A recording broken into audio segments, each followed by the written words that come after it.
Have you ever looked up at the night sky and wondered, how many stars are there up there? It's a question that has fascinated humans for centuries, and even with all the technological advancements we've made, we still don't have a precise answer. We'll explore the latest scientific estimates and attempt to answer this age-old question.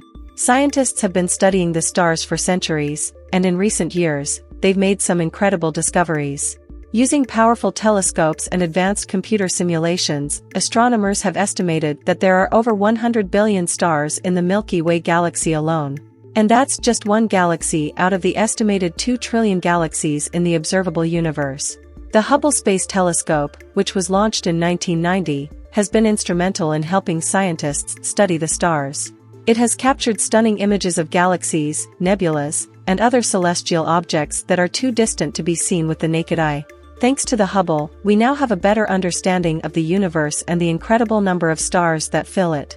But despite all our technological advancements, there's still no way to accurately count every single star in the universe. In fact, the number of stars in the observable universe is estimated to be around 10 to the power of 22, which is a staggering number that's difficult to even comprehend. So next time you find yourself gazing up at the night sky, take a moment to appreciate the incredible beauty and complexity of the universe. While we may never know the exact number of stars up there, we can continue to explore and discover new things about the cosmos that will inspire and amaze us for generations to come.